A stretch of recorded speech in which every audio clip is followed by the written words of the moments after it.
Sa pagtatapos na ng ating huling video kung saan nagising na si Jinwoo, dala ang Black Heart at matagumpay na natalo ang Architect sa Parthenon Temple, ay i-review naman natin ang susunod na episode o ang chapter 131 sa manhwa ng solo leveling.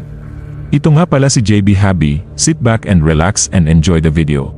Nag-umpisa ang panel sa labas ng gate, wika ng isang lalaki na, hindi bababa sa 1 oras mula nang pumasok ang Hunter Guild sa loob ng gate. Ano kaya ang nangyayari sa loob? Dugtong ng babae na, mukhang totoong mapapahamak kami kung nagpumilit kaming pumasok sa kwartong iyon. Maya-maya pa'y, lumabas na nga ang mga hunter sa loob ng gate. Kapansin-pansin namang nanghihina at sugatan sila Guildmaster Choi at sila Director Wu, pati na rin ang mga kasama nito. Nagulat naman ang mga hunter sa nakita at sa isip nito na, ang mga elite na miyembro ng Hunters Guild ay nabugbog ng ganoon. Ano ang nangyari sa kanila? Di ba dapat isang si rank gate lang dapat ito? Wika ni Director Wu sa isang ahente na, galing kayo sa Courage Guild di ba? Maaari mo bang tulungan kaming ilabas ang mga bangkay na namatay sa laban? Nagtakang tanong ng isang hunter na, mga bangkay? Sagot ni Director Wu na, tama. Maya-maya pa'y lumabas na rin si Jinwoo sa gate at sa isip nito na, mukhang ang totoong katawan ng architect ay nasa ibang lugar. Kahit nakakuha ako ng bahagyang sagot, duda ako na magbibigay pa rin ito sa akin ng higit pang impormasyon. Wika ni Director Wu kay Jinwoo na, halos 200 ng pinakamahuhusay na hunter sa bansa ang napatay sa laban. Kung nagkaroon ng dungeon break mula sa gate na yon, ay siguradong hindi magiging maganda ang kahihinatnan. Sinubukan mo ba talagang pigilan ang lahat ng iyon ng mag-isa, Hunter Sung? Malumanay na sagot ni Jinwoo na, nakaligtas ako at salamat sa iyong opisina at sa Hunter Guild. Sa isip nito na, nang sabihan ko ang Courage Guild na iulat ang double dungeon sa asosasyon, hindi ko akalaing pupunta sila para tumulong. Ako ang may pananagutan sa mga nasawi na ito.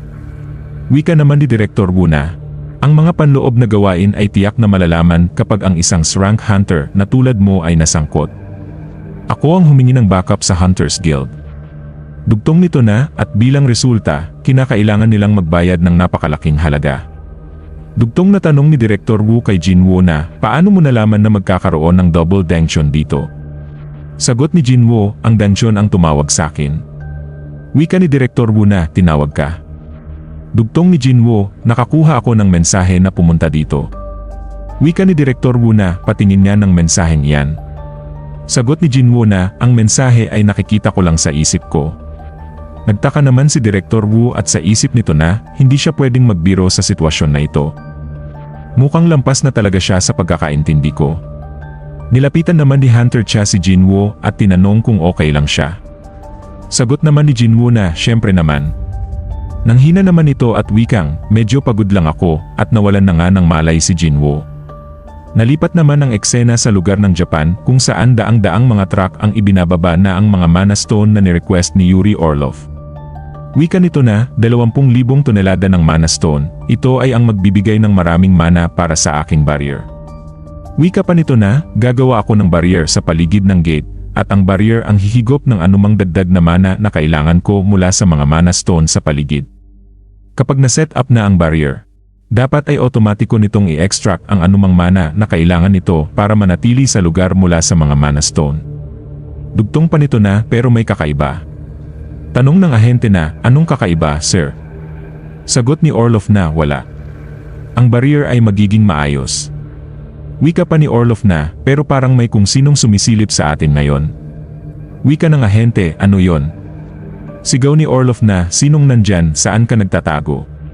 Hindi naman na nakapagsalita si Orlov. Wika ng ahente na, walang taong baliw na pupunta sa distritong ito kapag ang dungeon break ay inaasahang magaganap bukas.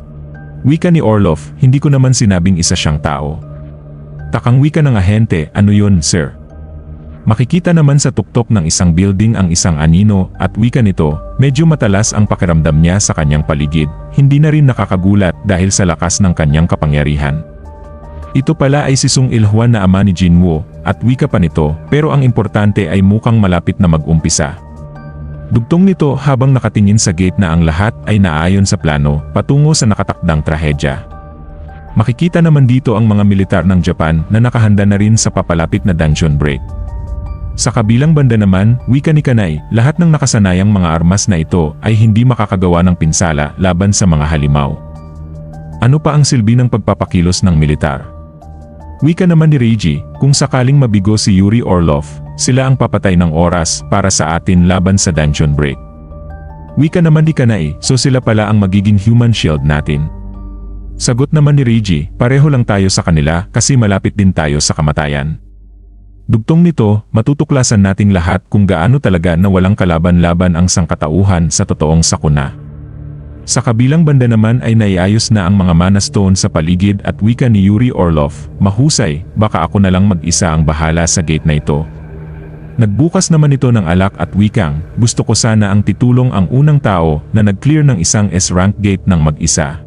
Pero nakakapanghihinayang na may taong dapat sa titulong iyon. Tanong naman ng ahente, Sir Orlov, sigurado ka bang dapat kang umiinom ng alak ngayon?